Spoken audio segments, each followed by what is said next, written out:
Acupuncture আসলে কি? Acupuncture হলো ট্র্যাডিশনাল চাইনিজ মেডিসিনের একটা চিকিৎসা পদ্ধতি, যেটা চাইনিজরা 4000 বছর ধরে প্র্যাকটিস করতেছে। মূলত আমরা আমাদের দেশে কোনো কিছু হইলে যেমন প্যারাসিটামল খাই, চাইনিজরা তাদের যে কোনো রোগে আকুপাংচার চিকিৎসা গ্রহণ করে। তো এই 4000 বছর ধরে আকুপাংচার প্র্যাকটিস করার কারণে চাইনিজরা এই চিকিৎসা পদ্ধতিটাকে একটা অন্য লেভেলে নিয়ে গেছে। ফলে বর্তমান এই মডার্ন যুগেও আকুপাংচার চিকিৎসার মাধ্যমে অনেক রোগের চিকিৎসা করা হয়।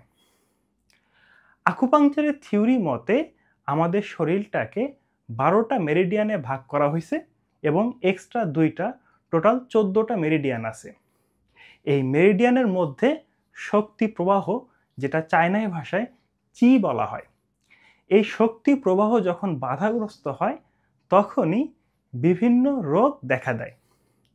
তো এই 12টা মেরিডিয়ান বা 14টা মেরিডিয়ানে প্রায় 350 থেকে 400 মতো পয়েন্ট আছে। এই পয়েন্টে আকুপাংচার করার মাধ্যমে সেই চি বা শক্তি প্রবাহকে সচল রাখা হয়, যার ফলে বিভিন্ন রোগ থেকে মানুষ মুক্তি পায়।